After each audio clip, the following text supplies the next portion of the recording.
Hi there, welcome to Late Talks on Air for this episode 123. I'm your host, Nancy Duffy. Tonight's episode is an emotional one, but it's also funny and engaging and encouraging, and it's about addiction. And it's about how to get out of addiction, at least from the perspective of tonight's guest, who is in that position today.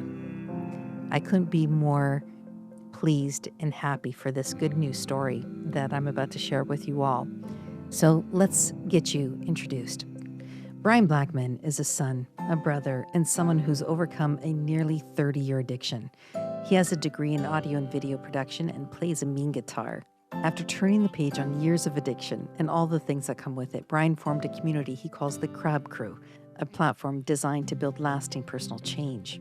Today, Bryan uses social media, armed with his uncanny ability to connect with others, to share his experience of finally finding his way out of addiction and to inspire others to do the same. But this story isn't just about Bryan. While in the midst of experiencing homelessness, one woman, an 87-year-old widow named Elaine Montgomery, took a chance on Bryan, letting him into her home, providing a safe space to heal and now grow.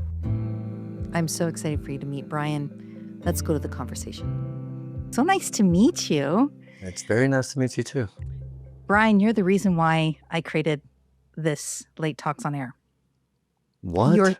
Your story, your type of story, one that has to be told for like generations to come. I'm a mama, right? And Okay.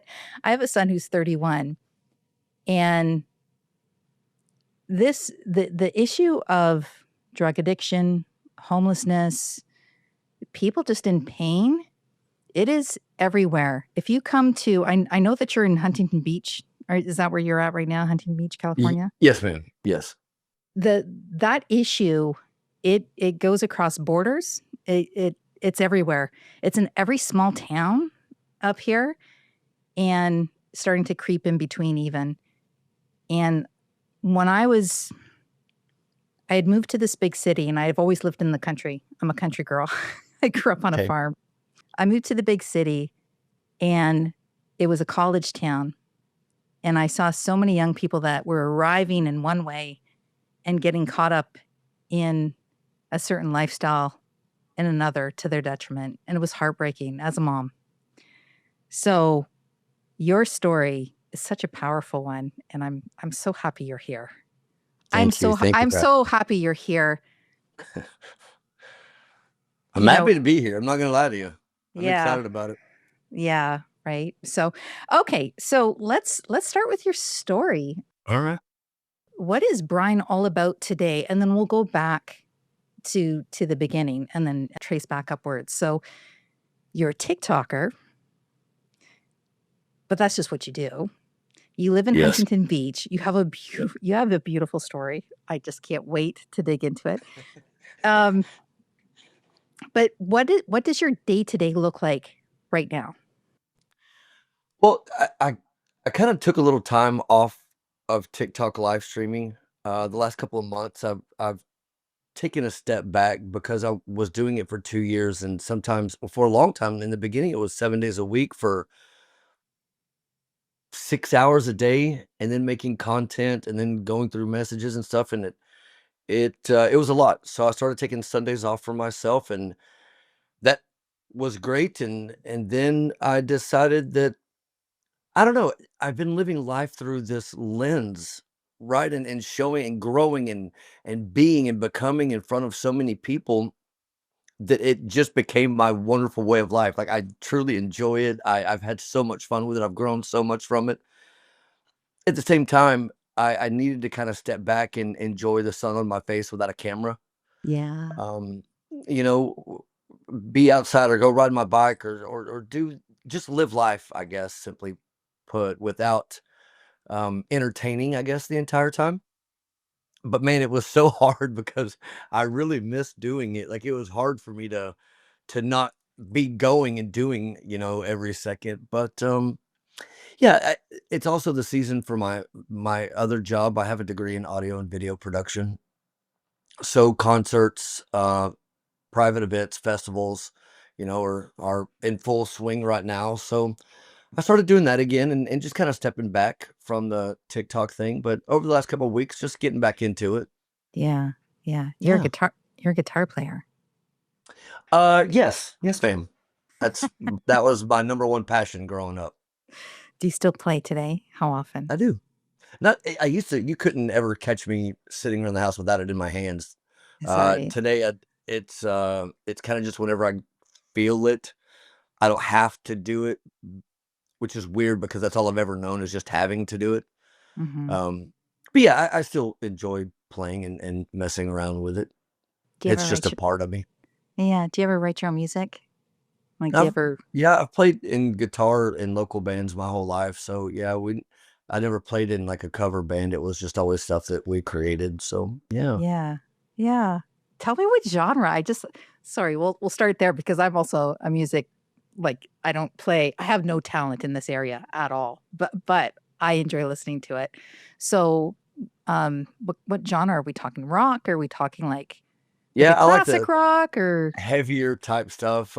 Tool is my favorite band. Deftones, Slipknot, Metallica, Slayer, all that old school stuff. Yeah.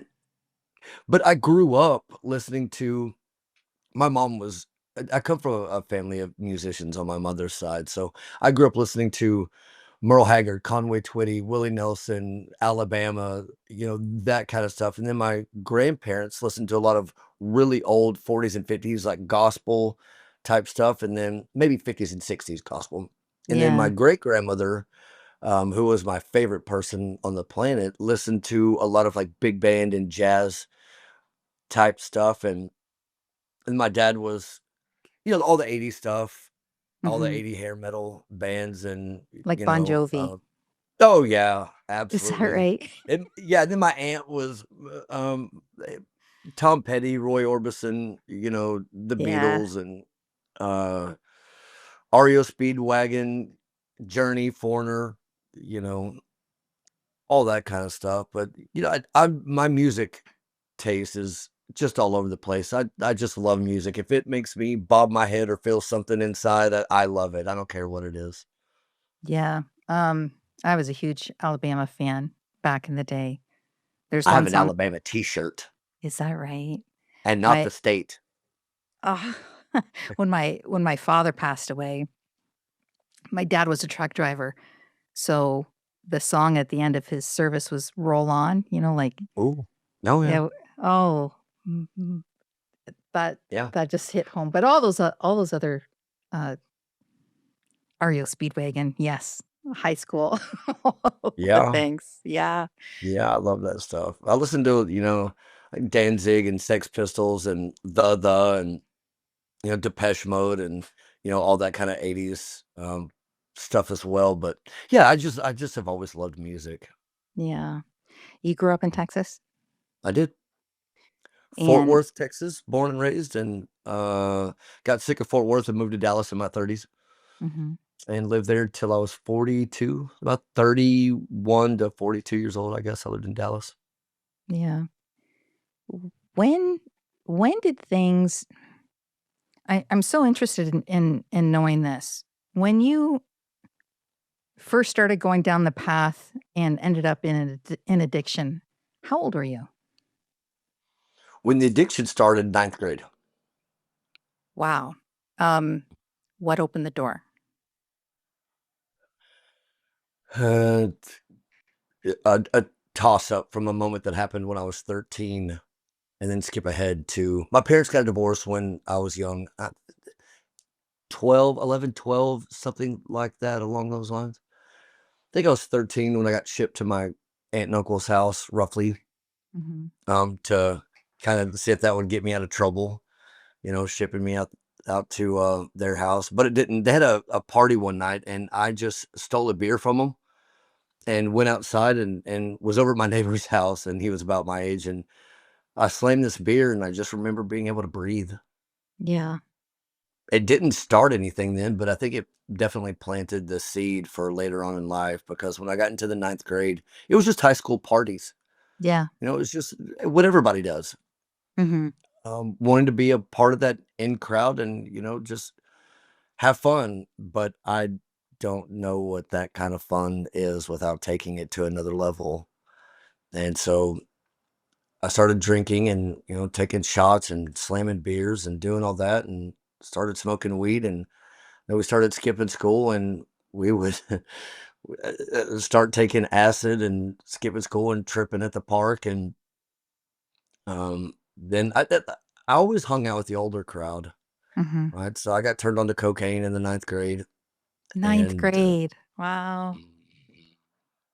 yeah, right before I got out of the ninth grade, it was, I don't know, somewhere in the middle of the ninth grade, I was already doing that. And then in the 10th grade, heroin was introduced. And by the time I was in alternative school in the 12th grade, I was already smoking speed back then. It wasn't meth, it was, you know, called speed. And so I was already full blown, you know, just addict. That's that was my lifestyle. I didn't care about anything else but getting high and partying. Yeah. I math class? What? Are you serious? No, thank you.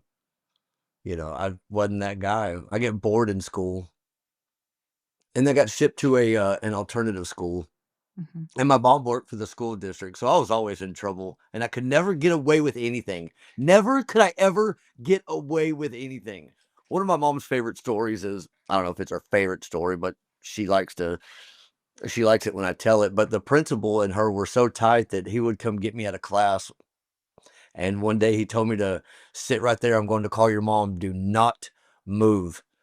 And I'd already had one of my friends that lived down the street come pick me up in his, it was like an 88 Firebird Trans Am. And I walked right out of his office, right down the stairs, right out the front door, right into his car, and took off. And he hadn't even gotten on the phone with my mom yet. He was like, I swear he was just here. He was just right here, and I was already gone. That's just the way that it was. That's just the way that it was. How's your mom today? My most favorite person in the world. Yeah. She's amazing. Yeah, she's very proud, very happy. Yeah. I'm telling you right now as a mother, yes. In every possible way. 1,000%. Like I'd be like praying every day. I'd be in so much relief. And she is. Well, I got in so much trouble going to jail all the time and, skipping school and her not knowing where I was at. This is before cell phones. She had Mhm. no clue where I was at. And if I didn't call from a friend's house or a payphone, she had no idea where I was at. And a lot of times it was, this is a collect call from the Northwestern Hills jail. Do you accept the collect call? She used to tell me that she slept so much better when I was in jail and rehab, and She it knew where you were.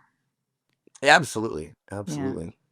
What's even crazier now is that she comes into my live streams on TikTok and everybody just loves her because I just make up these fun stories that my mom, I was the perfect child and she never had to worry about me. And everybody knows it's a lie. And my mom's like, oh, Brian, please tell them the truth.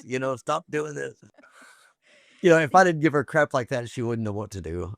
So It probably made her very strong and yeah, resilient over definitely. time, I would say. Did you, when you were going through all this drama in high school, did you have any standout adults other than your family who tried to reach out to you or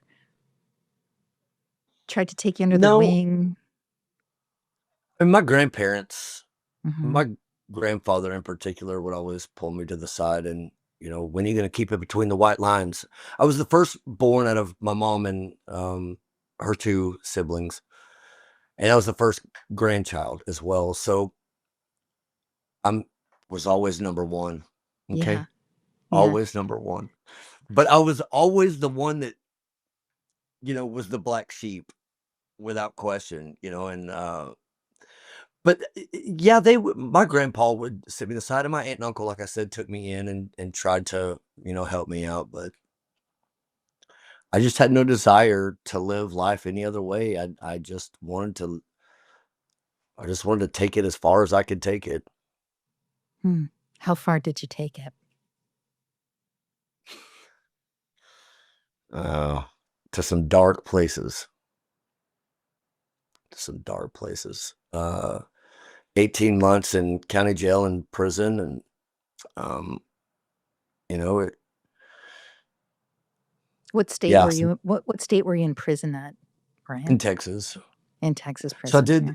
I did like a year, maybe a year, something like that in county jail, and then did like another 7.5 or close to 8 months, something like that, in a minimum security prison in South Texas, damn What near was Mexico. what was the time frame between jail and prison? So I got in trouble. I was in the county jail waiting to get sentenced, roughly a year, Okay. and then it was like 7.5, like right at 8 months, something like that. Hmm. Um, that I was in the prison. They'd sent me to this. It was a prison for. It was to try to rehabilitate you, but Hmm. it was just a minimum security prison that made you follow some really strict rules, and um, you had a date that you got out, so I knew when I was getting out, and that kind of made it a little scary because people knew when they were getting out. So there was some crap that went on, but it just yeah, I knew it was going to happen. I guess in a way, it was either going to be dead or prison, one of the two, and it took me a long time to realize that it turned out to be a blessing in disguise, because had I not gone, I would have been dead. There's no doubt about that. Hmm. However, there's several ways to look at that. Tell me. Without me understanding it then, I grew up in a really religious home. My grandfather was a deacon. My great grandmother played the organ and the piano. My grandmother played the organ and the piano. I was in church camp every summer. My grandfather was a camp counselor. Sunday morning, Sunday night, Wednesday night choir. I always knew that there was something greater than myself. I didn't like religion. I didn't like the rules of it. I didn't understand the concept of having to find God if we were made by God. Hmm. Why would I have to go find my mother to be my mother if she's already my mother? And I would question these things to like no, I would drive my mom crazy. Brian, it's just faith. You just have to have faith. You just have to have faith, and it doesn't make sense. But I always knew externally there was something more out there. So my point of that is,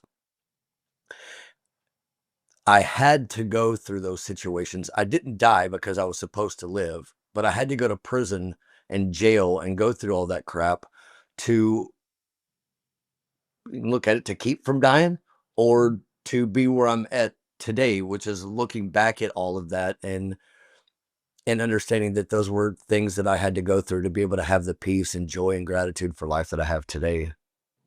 Hmm. So when you were in prison, did you get sober? Well, I couldn't do anything there. I would not willingly, Yeah, but did not it because I wanted to. I couldn't wait to was get out and start all over. That no. did you get a chance to get quiet with your thoughts? Like, what did that look like? What were you telling yourself, like, Well, during those I'll quiet times? tell you this much. I had a there was this band. I still have the newspaper cutout of it. And I don't remember who it was, but there was this band that I wish I could remember who it was at this time, but I can't. But I remember sticking toothpaste on the corners and sticking it above me because I had the bottom bunk, and I would just look at it. And I had a little radio, and that song, "How to Save a Life," "How to Save a Life," "Where Did I Go Wrong? I Lost." Mm, That song would play. It was super popular at that time, and I would hear it over and over and over. And I was like, "Where did I go wrong?" And I remember getting out and like wanting to start like this. You find God deeper in jail. A lot of people do, and my parents were sending me all these self-help books and mm, all this, daily reminders and daily reflection type things and proverb books and stuff like that. So I got into this routine every morning of reading my proverbs and reading the Bible, and I just still questioned everything. But what went through my head was, man, I can't wait to get out of here. I just, this sucks.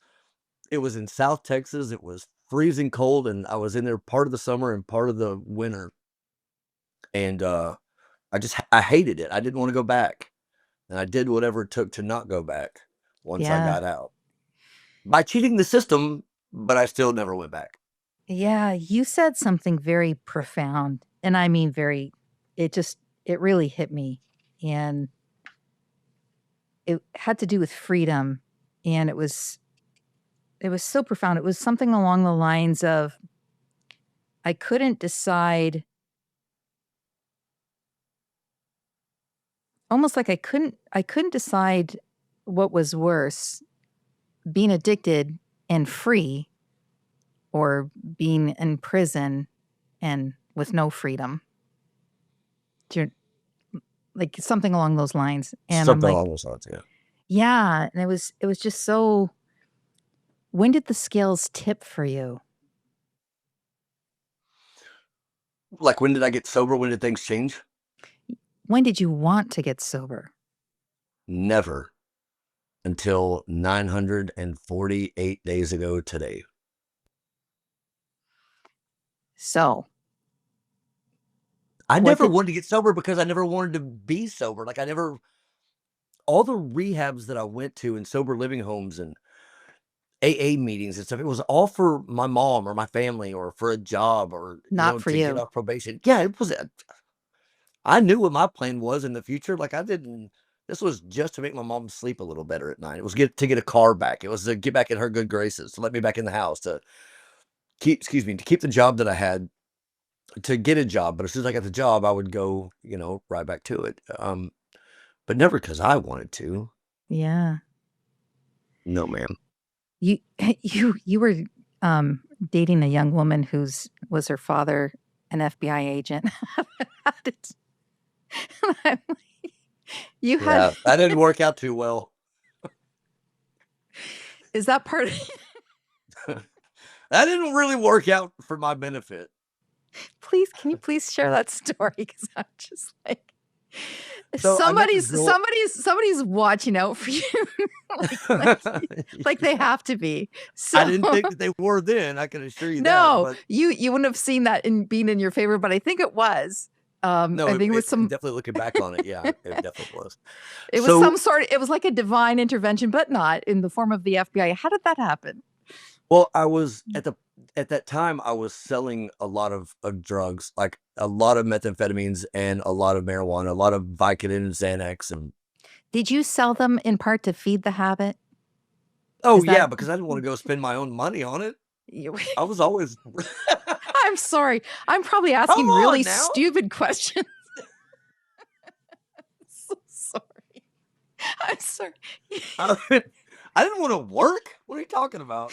I grew up on a farm. You have Job, to spend money? No, no, no. If I I have it, I can sell it and do it. yeah. So, it led to, I had a lot of friends. I was playing guitar in these local bands, and I knew a lot of people in Fort Worth and in Dallas, and I would go get a little bit from my friend, and then somebody would ask me, "Hey, can I buy some of that from you?" And so just one thing led to another. And so that guy said, I can't get this much for you anymore. Let me turn you on to my friend. And then that friend was like, this is way too much. I can't do this anymore. Let me turn you on to my friend. And then it just kept going and kept going. And next thing I know, it was the Mexican mafia that I was getting it from. And these two 18-year-old kids would show up with duffel bags in my bedroom I had a really nice 3-bedroom house with, a nice brand new Mustang 5.0 that I'd spent a lot of money on. And new to me. I Mhm. wanted that car so bad, and now I could afford it, and spending, a lot of money at um, gentlemen clubs, should we say? I'd take my brother and his friends to the mall and buy them all new shoes. Yeah, I was out of control. It was out of control. Mhm. And I met this girl one night, and she liked to drink and smoke pot and hang out with the rest of us, but she wasn't into doing the speed at the time. And I got her to do it. And the next thing you know, we were spending a lot of time together doing that. My hair was like down to the middle of my back. My face was all pierced up. I was just this big around. I was just gross. And I can laugh at it now only because I still have pictures of it, and I can just look at myself and go, God. How old were you at the Um, time? How old were you at the time? 25 to 28. Yeah. I mean, I looked like that for a long time, but when this all happened, it was, roughly 25 to 27, 28, something like that. Um, some of it's a little bit of a blur, but somewhere around that area. Cause I got out right before I was 30 and I went in at like 20, 28, something like that, I think. So, Mhm. um, but I went to dinner, Thanksgiving dinner with her and her family. And, you could tell they didn't really like the taking of me, and they saw what she was doing. Now, this is my theory. This has never been confirmed, but next thing you know, I went to a gas station and I was surrounded by a bunch of FBI agents and the Fort Worth task force. And I'm OCD, but this girl was, I mean, on another Mm. level OCD. But my house was spotless at all time. Even though I had people coming in nonstop, in and out, just partying and whatever, it was always spotless. And I had the master bedroom, so I had 2 walk-in closets, and I knew that if I were ever to get busted, if I had a floor safe over a certain size in the state of Texas, they had to have a separate warrant for it. Mhm. So I purchased one of those safes, and everything was in there. There was never like stuff laying around. You could just walk into my house and grab something. I mean, it was always put away, but they raided my house and just destroyed it like in the movies and told me that we know what's in that safe. You better get it out because we will be back. I had like a 42, 48 hydroponic marijuana system in the third bedroom. And they took that. And then in my drawer beside my bed, they found a handful of Xanax. So I got charged with a controlled substance under 1 gram. Mhm. And I couldn't go anywhere. I couldn't do anything because I was being followed nonstop. And things got really weird and really crazy. And um, but I couldn't stop, and I ended up going to jail because I didn't go to court. They put me on probation, and the state of Texas, Fort Worth, actually, I failed 11 drug tests and came up positive for 10 false positives, meaning I was drinking this stuff called Sure Gelatin that you can get at any grocery store. I'm not teaching you how to do this. I'm just telling you what I did Mhm. to pee out pure water in hopes that they wouldn't catch me. And finally, I went into probation one day and they said, "That's it. No more. Mhm. No more." So, yeah, that's when they sentenced me, I was telling this story to somebody earlier that, uh, my mom and my dad would come see me, and they would bring my brother, the weekends and stuff like that, because it wasn't too far away from my mom's house, and put money on my books and stuff like that. But, I was shackled, my ankles, to my waist, to my hands in the courtroom. My whole family was there. Like, my entire family was there to support, to show that, "Hey, look, he's not a bad guy. He's, just this is just what happened," and, they didn't care at that point. I'd pushed too many buttons. And I asked the judge if I could hug my mom before I go, and he left it up to the bailiff, and the bailiff said, "I'll give you, like, 2 seconds." And so he unhandcuffed me. My mom came to like the little gate that swings open, and I hugged my mom right there and was gone. So Wow. that's how that part of it happened. So you get out. You're on probate you go on probation for how long Mhm. after you're out? Think I had like 3 years left. And w what were the requirements on probation? Check in once a month. I had to keep a job. Couldn't, have any drugs or alcohol in my system. And Mhm. I started working for my aunt and uncles. They had a mobile lab and X-ray company in Garland, Texas, and I started working for them. They, were like, "We'll give you a shot. We'll give you a job." And I started at the very bottom, dispatching X-ray vans to different nursing homes, Mhm. and just kind of worked my way up and became office manager and was now wearing a suit. And I met a bunch of doctors, and man, my back really started hurting. So you got into yeah, prescription drugs, right? Yeah, yeah. Vicodin, Oh, absolutely. Vicodin. So but you're a hard worker. You have OCD. Yeah, You're neat. yeah. You you have a beautiful family Mhm, who loves you. mhm, A mama who loves you is probably very much praying so. for you night and day. How many siblings did you have? I have a one. brother that's Do you have? 14 months younger than me, and Okay. then a half sister that was my dad's previous marriage before my mom, and then I have a stepsister. So my parents' divorce was probably the hardest thing for me because there's two childhood memories that will never escape my mind, and one of them is walking out of kindergarten and seeing my mom and this lady up against the wall talking. It's like the first day of kindergarten, and then this little girl came out and stood next to her mom, and I was standing next to my mom. They became besties, Mhm. right? Best friends ever. We did everything.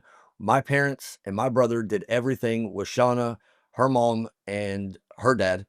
We moved in this neighborhood. They had a house built right down the street from us. We moved over here. They moved right down the street from us. It was always together. And Mhm. the next thing I know, my parents were getting a divorce, and I don't even know how long later, maybe a year or something like that later, my dad said that he was getting, oh, her parents got a divorce shortly after, and my dad was marrying Shauna's mom, my mother's best friend. Yeah. So that was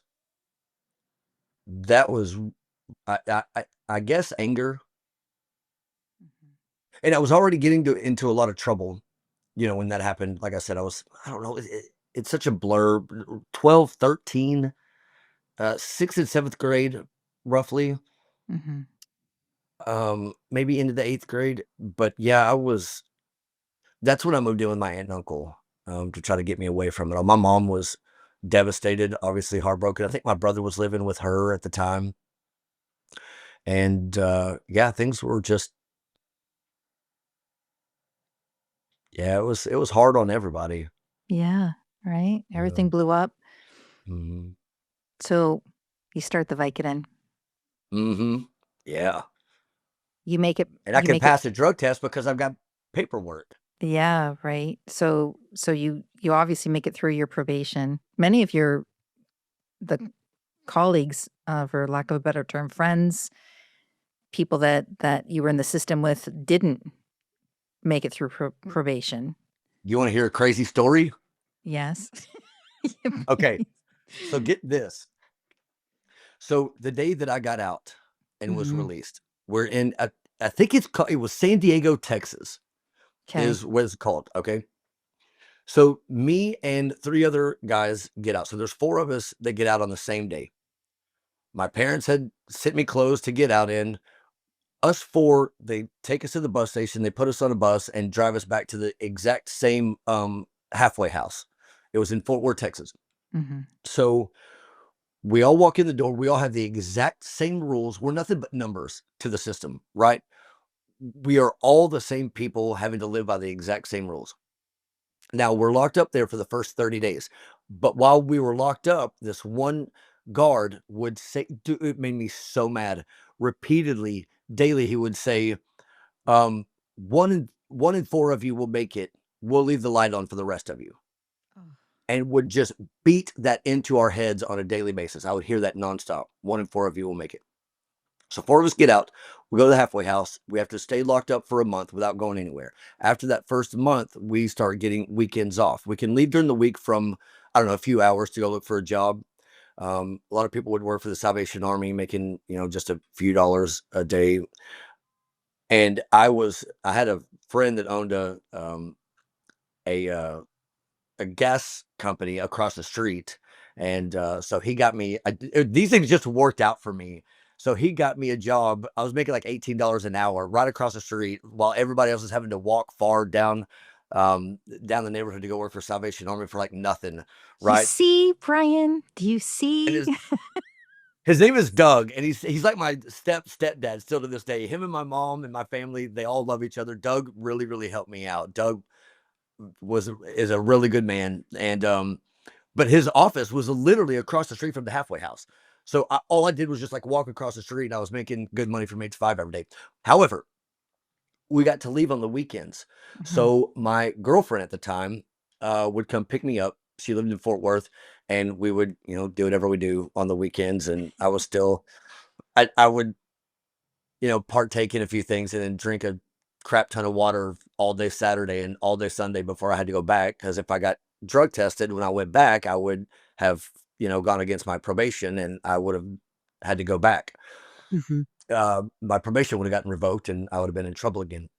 So it was like the second or third weekend that we are able to go.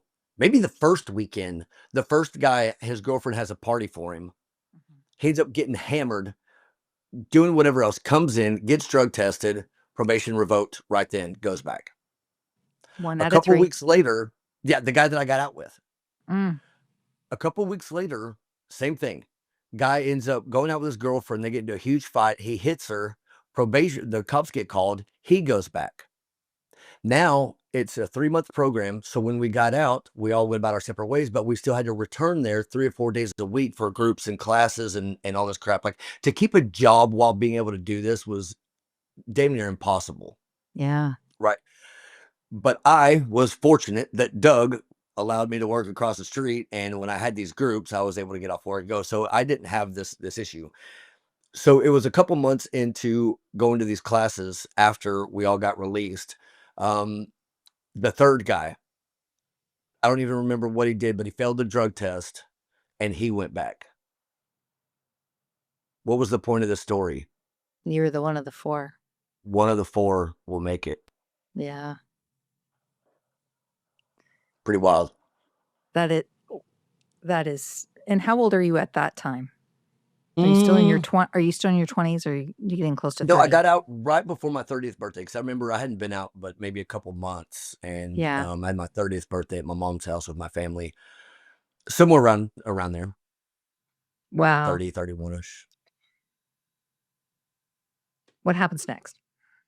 What did happen next? So I'm working for my aunt and uncle's company, start taking Vicodin, get off parole at the time, and then started hanging out with my old best friend, and the speed came back into play and I was off and running again. And then it was just toxic relationship, jail, jail, jail, toxic relationship, jail, jail. I just kept going back. Were you Just working kept this getting whole in trouble. time? What was I doing at the time? Yeah, I was still working. I worked for a while for my aunt and uncle's company, and then right before I decided to quit the family business, I decided to go to the Art Institute of Dallas for audio and video production at Yeah. 33 years old. Wow. Okay. And so I did it was a 4-year program. I did it in 3, but left to go work at I forget about some of these things. So I'm back on the meth, and what gets me through college is I left my aunt and uncle's company and started working for a home health, a hospice and home health company. And so I'm going to school in the morning, going to work there in the afternoon, and I I would have to get up and leave class to go to the bathroom, and I was sitting in the bathroom smoking a bowl of meth real quick and then going back to my classes. Now, I was also the liaison between the doctor and the X-ray person, the X-ray doctor, the radiologist. Mhm. So if there was a lab result or an X-ray result that came through my email, my employer had to go to the director of the Art Institute and say, look, this is what we'll do. If we call him twice in a row, it's an emergency and he's got to leave class. All right. So all my teachers knew this Mhm. because the director of the Art Institute had already gone to him and talked to him and told him what the situation was. Because, it could be, a broken rib or chest X-ray for COPD, and they needed to be rushed to the emergency room. And, we're dealing with hospice patients. So Mhm. I was the one that got these reports from the radiologist to give to the doctor at the facility. So I'm working 24 hours a day, 7 days a week on call. It's nonstop. And then in school, I'm doing my homework and smoking meth in the bathroom of classes, and ended up graduating, with really good grades actually. And I don't know how I did that, but I did. So you graduate. Mhm. It's just At like 35, 35, 36, something like that. and that's I was okay. I I was the second older. There was one other guy that was older than me there, and I he was was. older I was older than you in university. Were you really? Oh, yes. That's I cool. went Yes, because I was a single mom for a long time and waited to my son went away to university, and after that I went to university. Nice. Good for you. So so I was a little bit older than you, actually quite a bit older than you in university, but I know what that feels like. But wow. Oh, So you are a a brilliant soul to be able to I don't do know that I would all go of that far. I just have no. a lot of drive and determination if I put my head to something. That's all that it is. I'm very resourceful. But I I had this, like, going and taking science and math classes in high school and stuff, right? I understood it. I just yeah, couldn't sit there long enough to finish it you just because didn't I have the got bored. yeah, you didn't have the patience. You always had to have something going on. Yeah. But I was interested, like, I had to take world religion, and I love anything spiritual or godly, like learning about different religions and Hinduism Yeah. and Buddhism and why all these things were built and how these empires were. I'm fascinated by that stuff. So I did really well in that class and then had to take a public speaking class. And I did really well in it. Yeah. But math, I ended up having to take, like, Algebra 1 twice. You know, the fun it was so funny too because the teacher in the second time I had to take it was like, "Can I explain this in, like, some kind of sports analogy?" And I was like, "Please don't do that because I can't throw a baseball. He should have That's used not gonna work." music. He should have used Yeah. music. So anyway, I finally passed Algebra 1, but I did really well in the rest of my classes, you know, and So now you got a degree mhm. and you're all done. Um, I'm glad you went in the area that you went into because that's where your natural talents lie.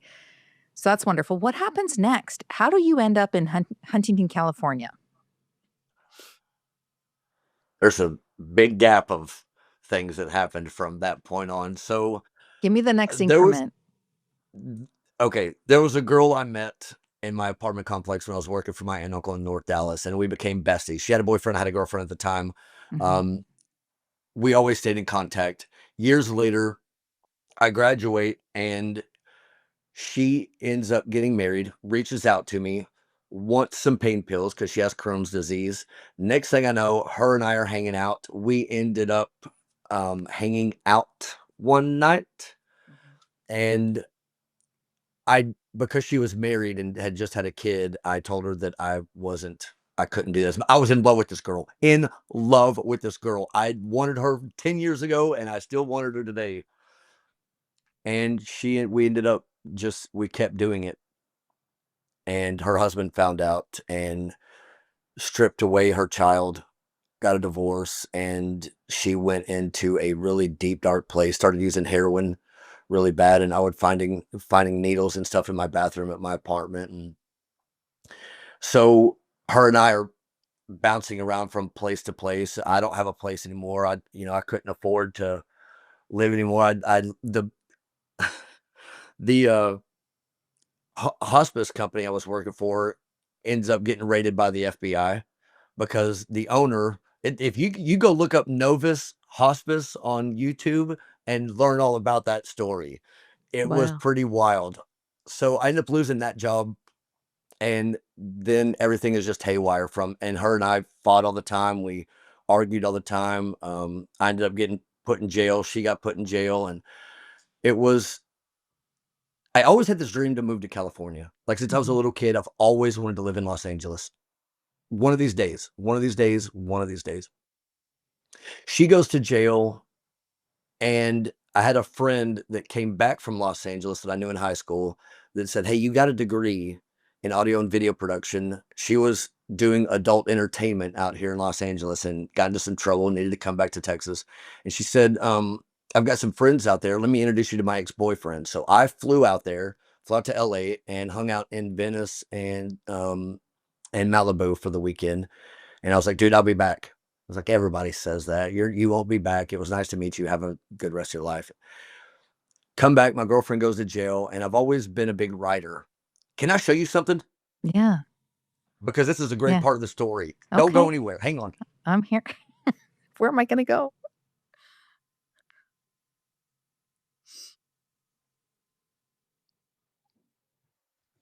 Okay. So I'd finally gotten this condo in North Dallas, and I've always been a big writer. I've always been into writing and journaling. I've still got napkins. Like, my friends would always be like, "What are you doing?" I would pull out a napkin at a restaurant and just start writing, and they always knew that I was listening. It's just like, okay, this is what he does. He'll be back with us in a minute. So I've got tons of these notebooks and writing still to this day.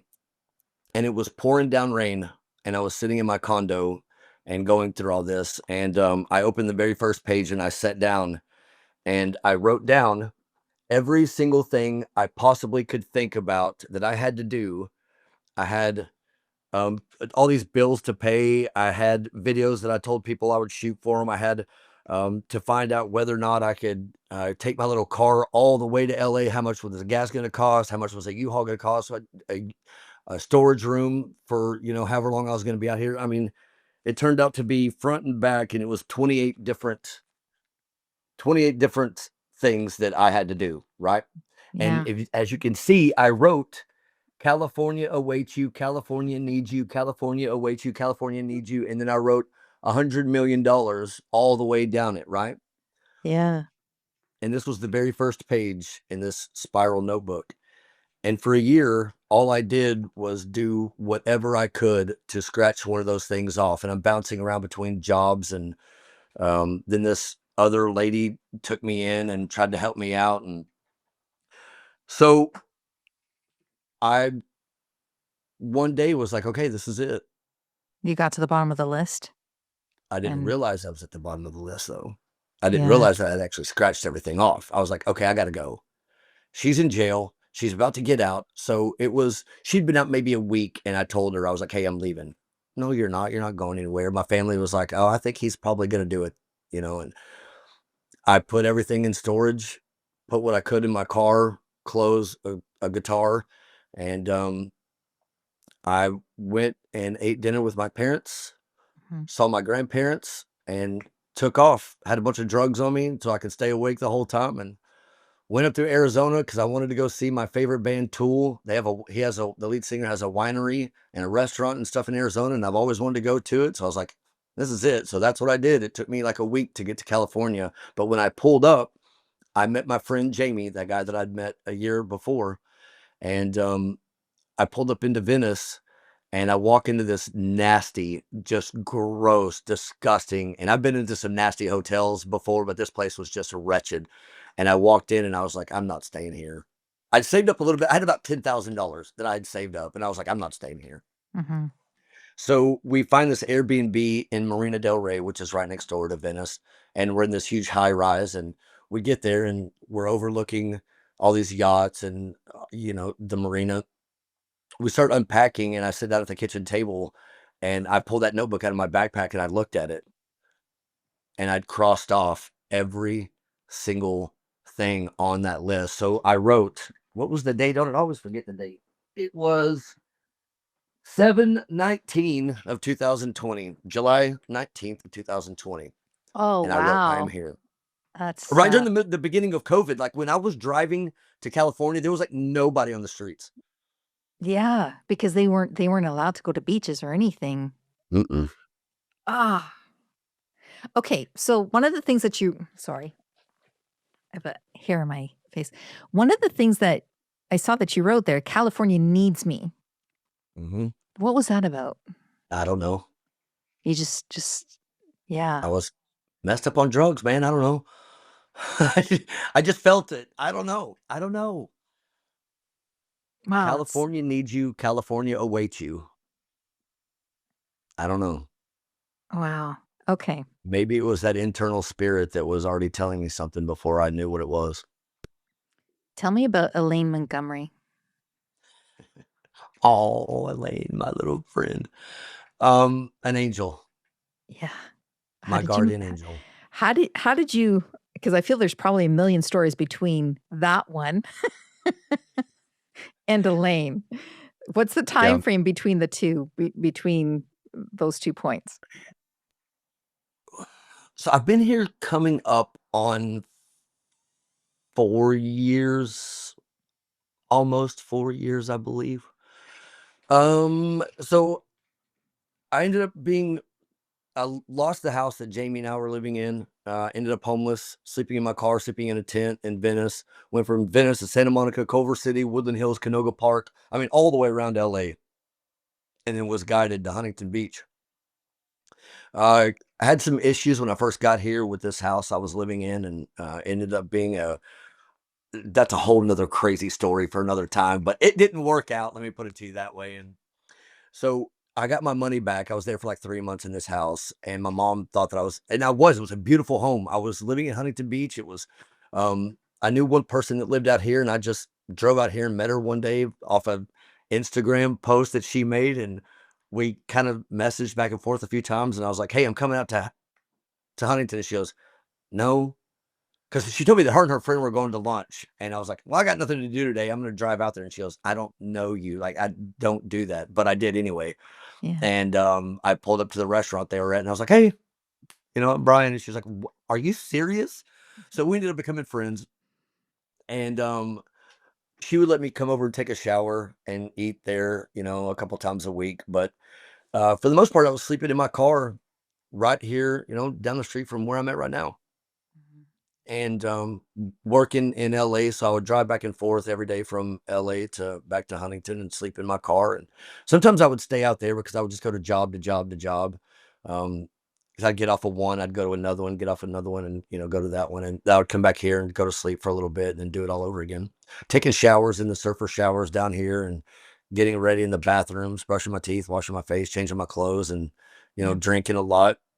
And somebody told I was I laugh at these things because it just blows my mind when I go back to the questions that you're asking me, because you're asking like really good questions that bringing up stories that um I sometimes I forget about how crazy they really were. But I started calling these places on these apps, like for a room to rent. Yeah. And they were either so expensive, or I used to say that I didn't vibe with the people. But when you walk in and look like you hadn't slept since 1987 and smell like whiskey, you're probably not vibing with them, as them probably not vibing with you. And so that didn't work. And then somebody told me, if you go downtown, close to right where I was already at, and Mhm. go up and down the numbered streets, they like to keep it local. So what they'll do is they'll put signs in their front yard for rooms to rent. Yeah, yeah. And so I did that. I just started on like 3rd Street, I think, one day, and just went up and down until I came across a sign that was in Elaine's yard. Elaine Montgomery. Mhm. Was she okay, so in 2024 she was 87. Elaine Montgomery, I think she was married for Yep. something like 35 years, was a widow, Mhm. and she opened her door to you. Mhm. She did indeed. And I'll try to sum this up as quick as possible too. But she brings me in. I could tell over the phone that she was an older lady. And I just got off work. I, was just dirty and wretched looking. And so I called my friend and I said, hey, can I please come over, take a shower, and put on a long sleeve shirt? And she's like, sure. So I did. I came and met Elaine. She opened the door. She shows me the upstairs that she has for rent, and then takes me downstairs. And mind you, I'm in a really bad place. Yeah. This wasn't fun and games anymore. This is where my addiction and my alcoholism, the drinking and the drugs, when I got to LA, was on another level. I mean, I like to party, but now I'm in LA. I'm talking Hollywood Hills parties. I mean, I'm talking like off the rails, just going nuts. Mhm. But by this time, I'm really depleted. I'm soulless almost. I I had lost sight of everything. It was fight or flight mode at its finest. So Elaine starts telling me in the kitchen that she'd lost her husband, who was her best friend. They fell in love the moment they first laid eyes on each other. Oh, is that right? Oh yeah, had this house built. He was the high school football coach here in Huntington Beach. Everybody knew him. Everybody loved him. He passes away. Her mother passes away. Her cat passes away. She has 3 daughters. The oldest one passes away due to possibly due to her. She had a brain aneurysm, which was possibly caused by her alcoholism. Mm. I don't think that was ever confirmed, but I think from what her daughters were saying, that's probably what did it.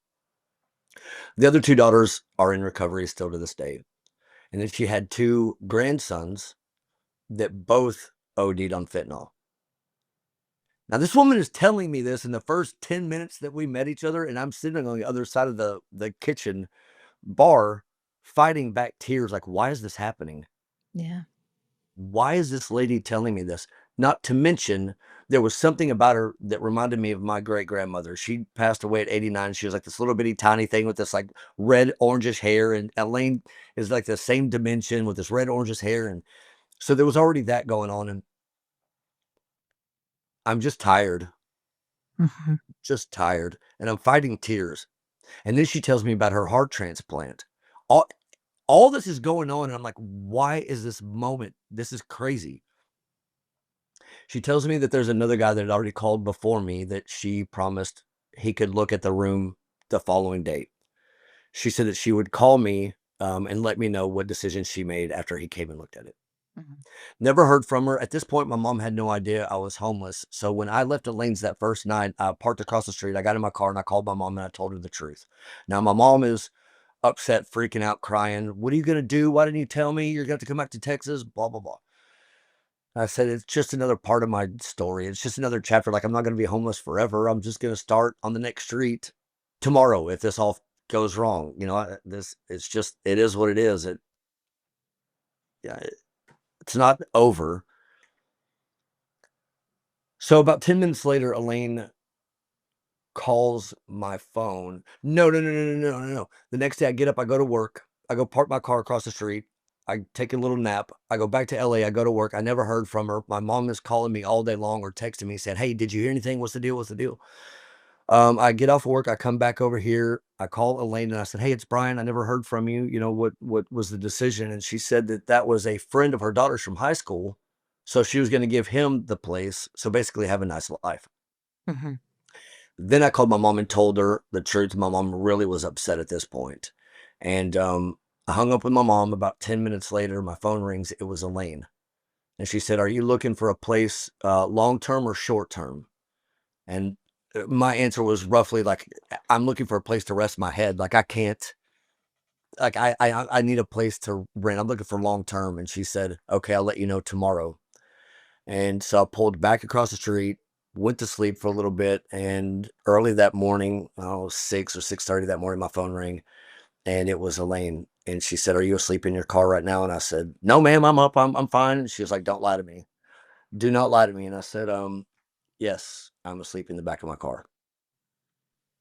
She said, "Well, why don't you get over here?" I got Oh. up and got dressed faster than I've ever gotten dressed before in my life. Drove across the street, pulled up in front of her house, and she was standing on the front porch in her purple robe and basically said, welcome home.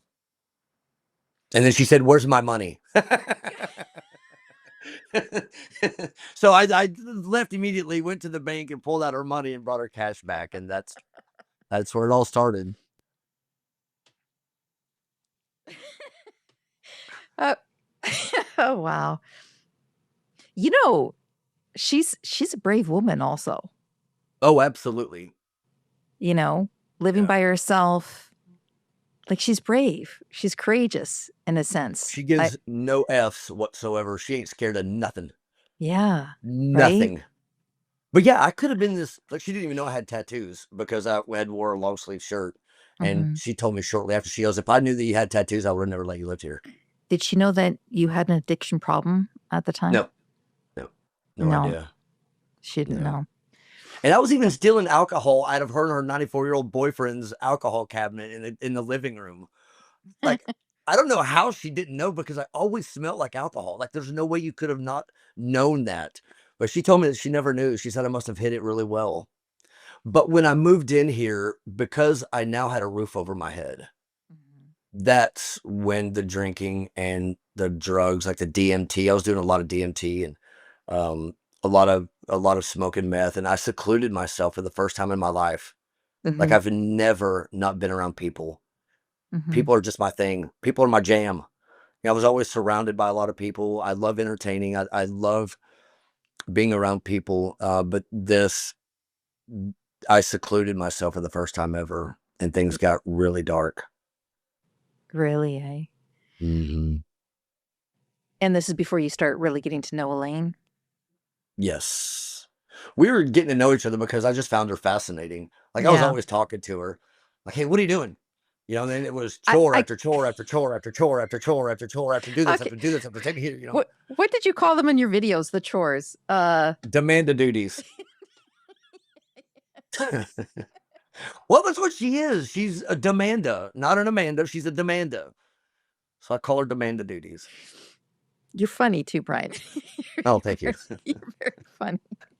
Uh, yeah, so just to your videos with her are priceless. When did you start storytelling the lives of both of you? Did sobriety come with that, or was it like gradual? I How did started I started doing it like right before I got sober. I started making a couple of videos and I had like 4,200 followers. I was already making videos of me running from the LAPD. That Yeah. was my little niche. The helicopter while I was at work in LA, I would run into porta potties. I would hide behind bushes, and that was my shtick on TikTok, right? Yeah, yeah. And when I met her, I just found her realness, and you never know what she's gonna say or do. I found it fascinating. I had like 4,200 followers, and all I wanted to do was get to 5,000 followers because I knew I could make a little bit of extra money by being a part of the TikTok shop. And I thought about getting like water hoses and water, you know, sprayers and seeds and flowers and stuff like that and putting them on my TikTok and just making extra money that way. Mhm. Um, I got sober, and that how that happened is a whole nother story. But to answer I your wanna I question, I wanna hear that story. you want to hear that one? I wanna hear that one, and I wanna because there's a I know of the very first video that you did, or one of the first videos that you did with Elaine, which I think is hilarious, and I wanna go back there for a second. But this journey with Elaine, and I don't know what part she played in your journey towards sobriety. You'll have to tell me that, like, how important that was to you or how significant that was in that journey.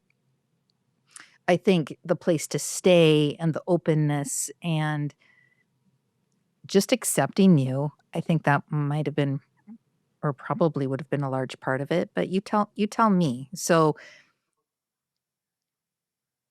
yeah, tell me about this when you actually truly committed to sobriety. Because I know that you went in and out of different rehabs and they didn't really do it for you.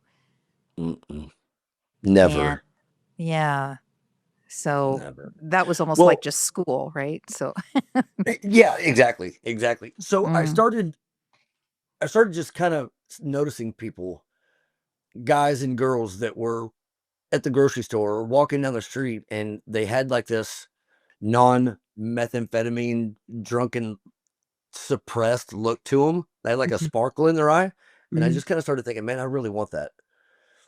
I never thought about that before. Like that never, I never looked at people that way. Like, oh, I'd like to look like that one of these days. Excuse me. And then my favorite car is a Lamborghini. So one night I'm getting off of work in LA. I'm driving back home and I go to the grocery store to get some things. I walk out. There's this like street lamp glowing down on this beautiful blue and yellow Lamborghini. This older gentleman gets out of it and says, I said, man, that's just a beautiful car. I love it. Lamborghinis are my favorite. And so we got to talking about it. And then all of a sudden he says, this was a gift of my sobriety. Now, my brain starts thinking, first of all, why did he tell me that? Oh, I know why, because he could probably smell the alcohol and see me like fidgeting around and like just being all weird, you know? And so then I thought immediately, well, if I got sober, I could have a Lamborghini. Not, I don't have a job to go get that. I don't make the money to afford that. Those kind of things didn't ever come to mind. It was just I could have something like that if I got sober, something that I really desire. And that was the first initial click. And he told me that He has he was coming up on 26 years, and there was a, AA group in Seal Beach, which is right down the street from me, that he's been attending for, 25, 26 years. Told me about it, and it kinda planted that seed, right? So, I tried to get sober a few months later. I went like 7 days, relapse for a few months, got 9 days, relapse for a few months.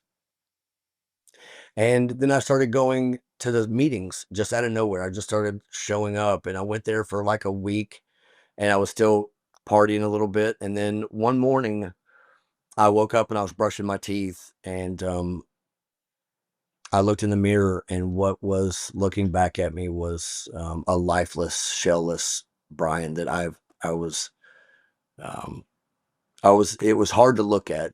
It was, Do you think that was the first time you really saw yourself? yes.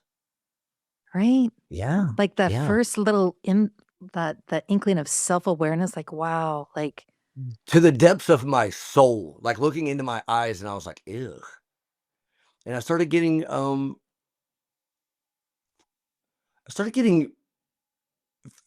fearful in a sense of, am I gonna make it through this?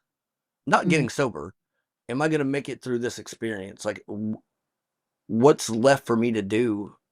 I don't know any other Brian. I don't know what the other side of sobriety looks like if I wanted to do it because I've always been that guy and I've always loved being that guy, but now it's just become who I am and it's fight or flight mode all the time. So I don't know, man. It just something snapped because all of the sudden every bit of chatter and everything in my body and in my spirit just got super quiet and I heard 4 words just ring out, in my body and in my spirit, and I heard, "You are worth it." And, that wasn't from me. It wasn't I didn't say that. My brain didn't say that. My heart didn't say that. My spirit didn't say that. Not the cells in my body collectively saying that. It wasn't me. mm, And when I realized that during that moment, I believed it. mm. I believed it. I didn't know worth what wasn't a question. I didn't care about that. That wasn't a something I was even pondering. It was just I am worth it. And so it was at that point I started going to them. I made the decision right then and there that that was scary enough for me and real enough for me that if I didn't listen to it, the consequences of this one would be catastrophic. Mhm. I was either gonna be drunk and tired and driving home from work or to work and hurt somebody or hurt myself and end up in jail or prison for a long time or dead. Those were really the only 2 choices at that point.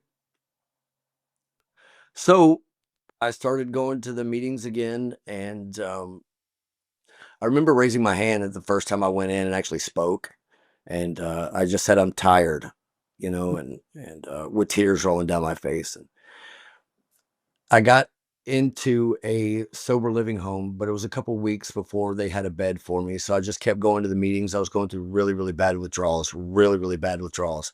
Are you still living was the situation with Elaine no longer, or was this Mm, you still No, had to go to a separate home?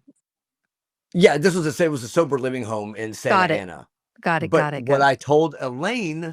was whenever I got to bed and was leaving, that I was going on tour with a local band from LA because she knows I work in the music and industry. I told her I was going on tour for 30 days because I thought it was going to be a 30-day situation Mhm. up and down the southern coastline of California, and I would be back in 30 days. So I packed my bags and got into this place and was there for 3 days. And there was a bunch of guys relapsing, and it turned out into a bad situation. So my neighbor, I called her. She's a good friend of mine. She came and picked me up, brought me home, and I went through the rest of the withdrawals for like 30 days by myself in my bedroom. And it wasn't in about halfway through that I hadn't seen Elaine much. It would just be in short passing because I couldn't even get out of bed. I was, not to be vulgar, but out of both ends, and I couldn't Yeah. even stand up. It was so bad this time that I found myself clawing the carpet on my hands Wow. and knees so hard that they bruised my fingers and my toes, like begging God to just go ahead and take me. I can't do this. I can't. I don't even want to. Like I can't do it. But at the same time, there was such this burning desire to want something more. Mm. but And you didn't even know what that would be like because mm-mm, all you had known from a very yeah. young age is this other And I life. didn't care. There, this was a second by second, minute by minute, hour by hour situation. There was no capacity for thinking about the future or where this was taking me. I Mhm. was praying that he would take me away.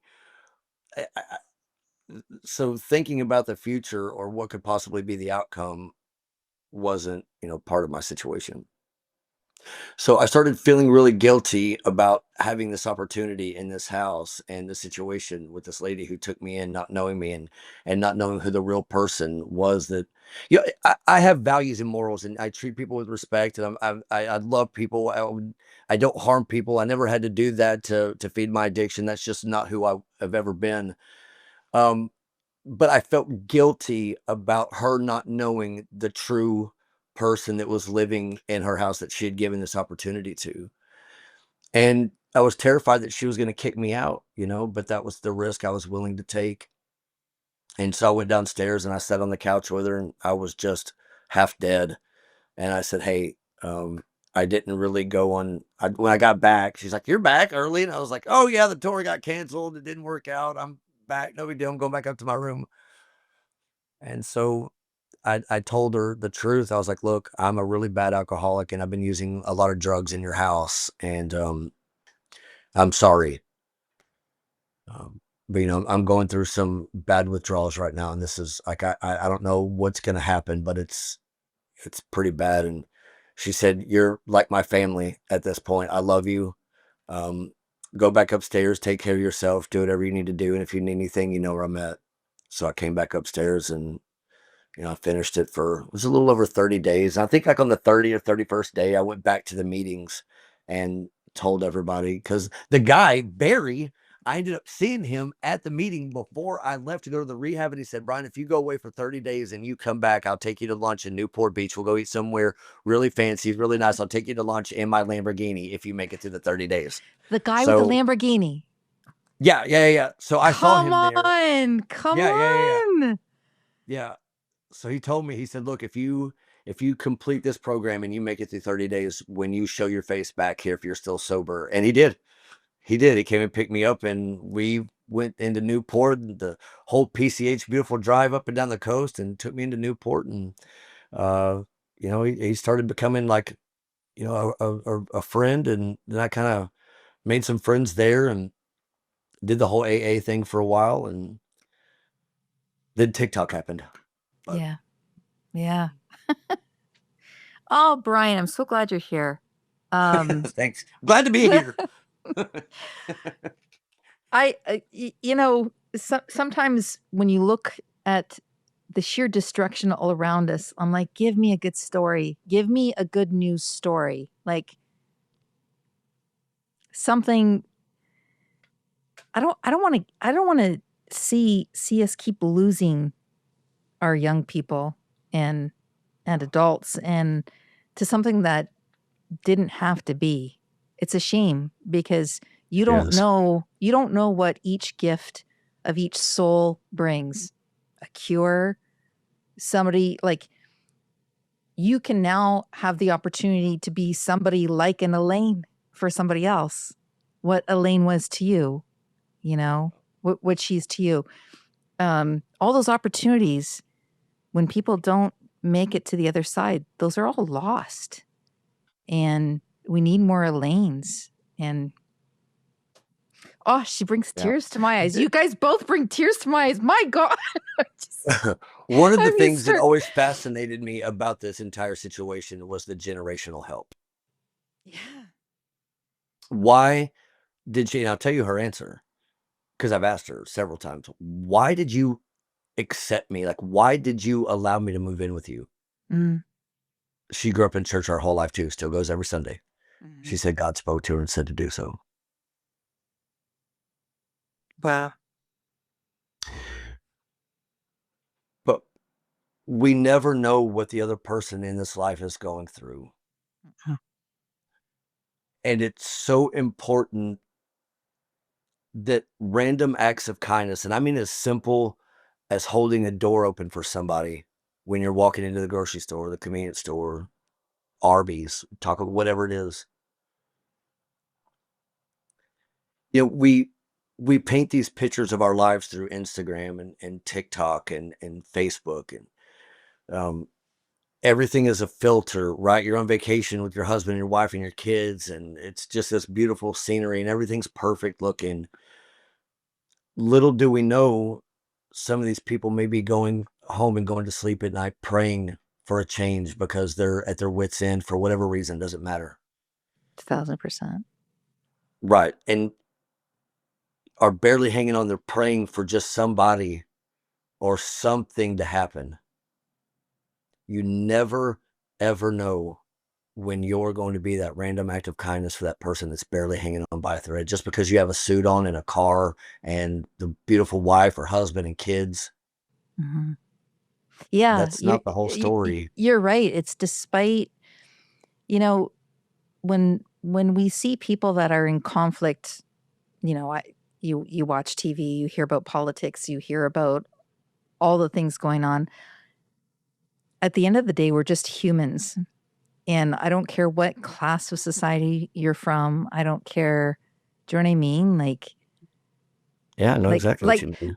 you know when you were on the floor, clawing the floor, working, like literally clawing your way towards sobriety, like you said it yourself, you're in this state of just survival, right? And at the end of the day, we're all just these human souls, and we're here for a purpose, and we're here to survive. And you're right. It doesn't matter if you're the guy driving the Lamborghini or the person, trying to look for change for their thing of milk to bring home to their kid. Do you know what I mean? Right. Like Oh, I it know doesn't exactly it what you doesn't mean. matter. Like it's all stripped away. Like all the garbage when you're in those moments, all the garbage gets stripped away. Yeah. And there's You some have to be broken before you can start growth. and sometimes you Right. don't see it. Sometimes you don't No, even you see don't. it.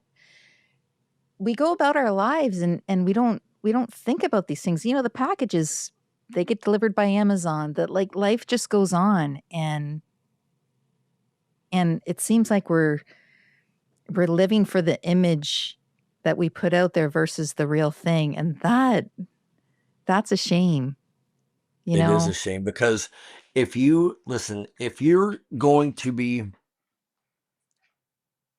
if I'm going to be any of us are going to be judged on a daily basis for the Mhm. best possible decisions that we can make or the what somebody may think is the dumbest, worst decision that I can make for my life. If I'm going to be judged either way because it just happens, it's the way life is. I'm going to live my life for me. I can't live my life for you. I'm not going to live it for TikTok. I'm not going to live it for Instagram. I'm not going to live it for anybody, for my mom, for my family. I'm living my life in this peaceful, with as much gratitude and love and appreciation for every breath that I can take. It's just that by loving yourself and being grateful for the little things that you do have in this life, it shines, it turns your outside world into that beauty, right? As within, so without. If you're constantly feeding yourself crap, you're going to have sickness. Mhm. If you're constantly feeding yourself negative thoughts and telling yourself lies about who you think that you really are, you're not capable. You're too old. You're not smart enough. You're past that point. I don't have enough resources. Whatever it is you've been telling yourself your whole life, yesterday does not define who you are right now. That's right. And I've had to work really hard at learning how to live in the present moment and staying grateful for five simple things in my life. I have another chance at life today. I have a roof over my head. I have shoes on my feet. I've got clothes on my back and I've got food in my stomach. And after and only after those things, everything else is just a bonus. Mhm. Everything, and it's not easy to just change that thought. It's not easy to look at that and keep that in reality at all times. But oftentimes it's just stopping and taking a breath and just taking a second and going, okay, it's not so bad. And Yeah. whatever it is that you're going through, it's always temporary because you started right here and you're right here right now. Think about all the things that you've been through that you just never thought that you would have made it through, that brought you to tears, sadness, betrayal, hurt, grief, anger, lust, just all of it. And you're D- here. Yeah. And you know what, Brian, like those things that you went through, like I know we talked about homelessness. Um, I'm sure you have a lot to say about that. But by you having gone through all those things, it now equips you like you've got a knowledge having lived through these experiences that not everybody will have, that can resonate with others and like they're kind of like superhero powers. Like once you've lived through stuff like that, like you don't know what you're going to be able to do with it. You know what I mean? And Right. I'm very hopeful for you and your future because I see big exciting things for you. And I know the whole TikTok thing. I'm not on TikTok myself, but I know that you've had some success there. And but I think that's just like scratching the surface, truly. So Thank you. what what did what were your biggest lessons from what you had to live through? Like, and when you see people in those conditions now, what goes through your mind? It's sad, man. Because I just know what they're really going through on the inside. Yeah. But I also know that it could be different for them, and it will be whenever they decide to do it for themselves and not for anybody else. And Yeah. that's probably the biggest thing that I learned about getting sober and maintaining sobriety, but not just maintaining sobriety, learning how to truly be grateful for life in a completely different new way of looking at the perspective of what I have. Mhm. But man, it took what, 42 years. Well, I've been alive for 40 years. So let's just say since I was 15 until 42 years, Yeah. of nonstop destruction, nonstop attempts for other reasons. Mhm. But it took all of that to have that reflection reflect back to me what I saw and then making the decision to do it for me and not anybody else. And um, I think that's the only way people can truly get sober. You can start there. Maintaining it and doing it are totally two different things. But if you can commit to not doing it for any other reason but for yourself, I think that's where the real transformation can start to begin. If you're 100,000% devoted to bettering yourself Mm. and not for any other reason. It's only What then. yeah. What's the crab crew? Tell me about the crab crew. What is that? We're like the baddest crew on the planet. No, literally, I That's what don't we know what are. it is. We're Tell a me bunch, what we it don't is. itch, I can tell you that much. Okay. So I started doing TikTok live streams, which I have to do in 30 minutes, by the way. So Oh, okay. just to throw that out there. Yeah. I don't have to, I get to do that in 30 minutes. Yes. Yes. Um, so I started live streaming and sharing my life in front of everybody as I was about 6 months sober, 7 months sober. Mhm. And there was like 7 people that would watch, and I would feed squirrels on the side of the highway, just like saying, "Hey, my name's Brian, and I'm the guy that made the videos with Elaine," and because it had already gone pretty viral at this point, Mhm. and so I just started sharing about who I was, and people had a lot of questions about who is this lady that you live with, or do you live with her? Is that your wife? Is that your girlfriend? And I was like, dude, I still get asked that. People still ask me if we're married, and I'm like, do you see a ring on this finger? You think I'd date 89-year-old ladies? No. But so I just started live streaming, and so many regular people just kept coming back and showing up every day and watching to see what was going to happen. Yeah. Built a really amazing community that it's more like a family at this point.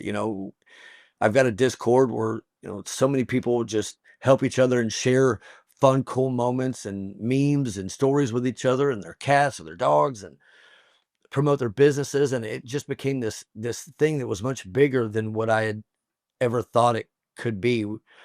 But the crab crew came when I always am outside by the Huntington Beach pier. You know, I'm Mhm. not ever in my room or in the house too often, like live streaming. It's always out and about. And people have gotten to know me because I act like a gosh dang fool. Half the time I'm pretty wild when I start live streaming, and I have a lot of fun with it.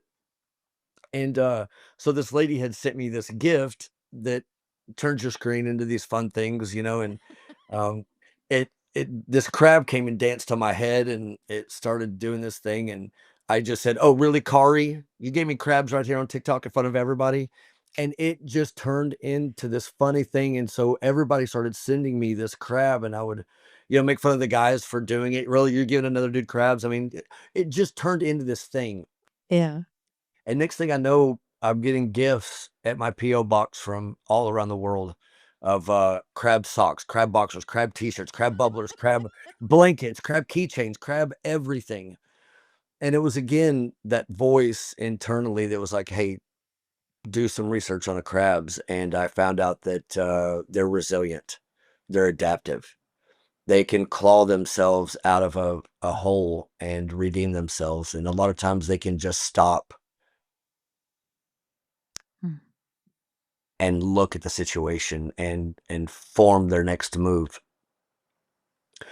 I found that to be absolutely fascinating. And then I found the crab mentality, which is if you put a bunch of crabs in a bucket, one of them will try to escape, the rest of them will try to pull it back down. So I started thinking about my life as an alcoholic and a drug addict. Well, I've been training and becoming resilient and adaptive to my circumstances my whole life, without really knowing that's what was being built within me. I've always been super resourceful and adaptive and can figure things out on my own, but then I started thinking about adaptability and belief in a completely different way because I don't know Brian sober. Mhm. So I'm having to learn.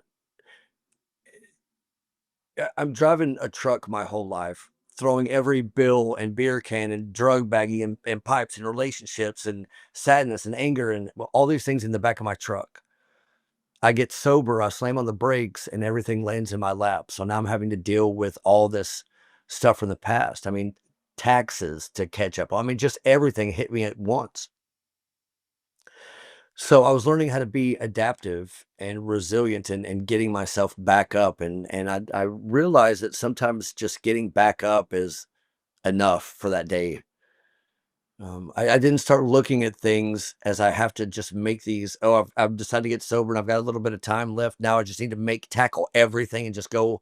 It wasn't like that. It became like this daily disciplines that I started building about my own life and my own gratitude and my own um, energy and where I put it and how to keep it and how to keep my cup filled as much as I can as possible, but at the same time still learning about who I am. And Yeah. my emotions were through the roof, and I was crying a lot just over like happiness tears. I mean, it was so overwhelming as things were happening that it would just it was hard to control, and sometimes it still is, and I'm okay with that. But I I I took a pen and some paper, and I just started writing out everything that was happening and what I was doing on a daily basis to not just get sober, but to stay sober, not just to stay sober, but to change my perspective on life in general. Mhm. And so I started thinking about what did I have to do first? Well, I had to get clean. But I had to clean my mind, body, and spirit out from all the lies and just the mess that I'd been telling myself for so long about who I thought I really was. And then resilience for the R just fit perfectly, and then the A for adaptability, and learning how to adapt to your situation, the circumstances that are laid out in front of you. You can stay down and not do anything about it, which just is going to make it even worse, or you can get back up. And how are you going to get back up, and why are you getting back up? And looking at those little 1% changes Yeah. and how you can manipulate your brain into getting yourself back up by staying focused on the now and the gratitude for what you do have, and not focus on changing the past because you can't, and not living in the future because it's not here. Mhm. And then the B was at the bottom, right? And it took me a minute to kind of figure out what I wanted to be, what I wanted to be. And what came up was I believed that voice when I heard it, that you are worth it. Mhm. So everything just kind of tied together and it was belief and it landed on the bottom. So that was like the foundation, which is exactly where I started. It was that was the foundation of the turning point. When I heard those words, I believed it. So clean, clear, resilience, adaptability, belief. And that's how that whole thing started. And then I just started working on building a website for it and the Crab Crew transformation experience. And they're just little disciplines on how I live my life on a daily basis. They're not rules, they're not things you can fail at. It's just learning how to change your perspective on your own life. So I got myself out of that bucket. I can Mhm. help somebody else pull themselves out of that bucket, and then they can help the next person pull themselves out of that bucket and help the next person and break that entire crab mentality and look at it from a different perspective. I'm gonna end it on that note, Bryan, because I can't wait to see what you do next. I can't wait to hear about what you do next. I'm so excited for your future, and I'm so Thank you. grateful. I'm actually grateful for your past because you are going to affect so many lives moving forward. So, thank you so much for being here. Thank you for Yeah, sharing thank you so your much. story with me. I appreciate it. Yeah. Thank you for having me. I've really enjoyed it. I've had some really good laughs and enjoyed sharing it with you. So thank you and to your audience as well. I had such a good time talking with Bryan. I love his story. I think we need more good news stories like his. And Bryan, I'm so proud of you.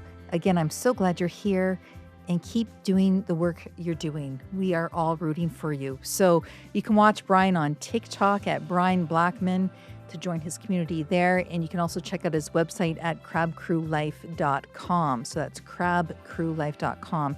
By the way, his name is spelled Bryan, Blackmon, and it's Blakmon, just so that you know. And of course, I will include all of this in our show notes as well. So I'll have links as well as to other resources to help you if you or a family member are dealing with addiction, or if you're the family member themselves. There are groups like Al Anon that can also be helpful for your own mental health as you're going through these things with your family member and loved one. That's it for our show this week. Of course, come visit me at latetalksonair.org. Until next time, have a great night, everyone.